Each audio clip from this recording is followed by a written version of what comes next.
Boys, parents, hello. My name is Mr. Stanley and I am the Assistant Head Pupil Welfare and Safeguarding Lead for the Senior School at King's, and I'm very pleased to be talking to you either this morning or this evening, depending on when you are watching this. How are you feeling? Is there anything you want to talk about? These are the two questions we all need to be asking each other over the coming weeks. Parents, siblings, your friends, peers, and even your teachers. No doubt many of you were surprised, perhaps even shocked, by the speed of the new lockdown and reverting to remote learning. But the whole school is really proud of you and how you have once again adapted so quickly and effectively to studying online. We know that it's not always easy, but we also know that we can do it, and we've been here before with fantastic outcomes in the end. We can all do it again. I wonder what you are planning though on doing to get through this period in the best possible way. There isn't a lot you can do to take control of your own well-being despite the limitations, although you do not need to put pressure on yourself to engage in more than you can manage and is reasonably possible.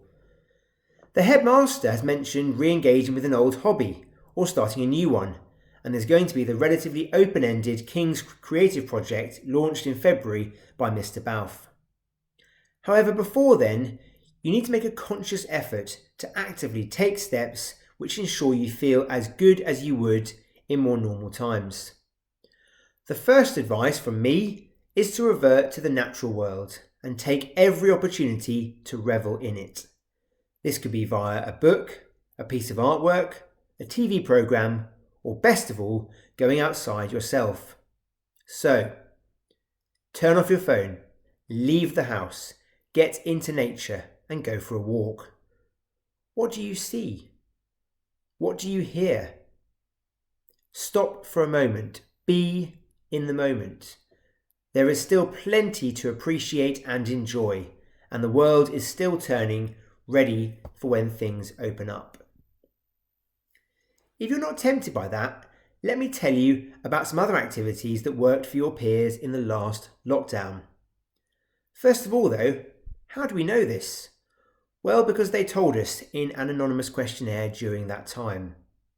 Your fellow pupils put forward 72 different ideas, including charity work, making a longboard, learning about AI, learning how to sail online, time with pets, and gardening. I can't think of a better group to recommend these activities to you. And I'll send the full list of ideas with the mental health e-bulletin on Monday. In addition, at the moment we all need some kindness from those around us, both at home and online. And the kindness at King's mantra was never more important. Practice it and live by it. You might just make someone much happier than you would have without being kind. There are numerous examples in the contemporary news, but also literature, history, and religion, which remind us of the value and power of small acts of kindness. And I hope that you will all aim to make a positive difference to someone in your life by simply being kind to them.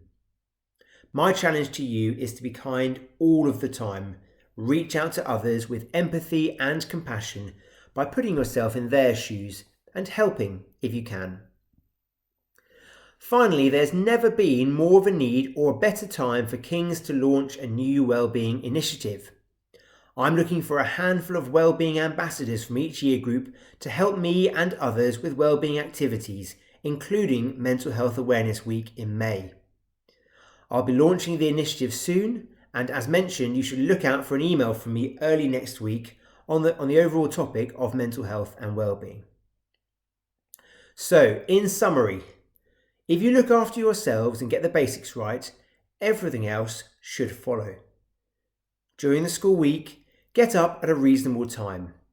Have a shower, brush your teeth, make your bed, log in plenty of time, speak to your tutor or form tutor. Take a break when you can. Stay organised with your work. Pursue some interests beyond the classroom and get into the great outdoors within the limits of the rules currently imposed on us. And start dreaming about what you are most excited about when lockdown ends. Because it will, and we will have all learned a great deal about ourselves and others during this very unwanted and unexpected period. I hope you have a very, very nice weekend. Thank you.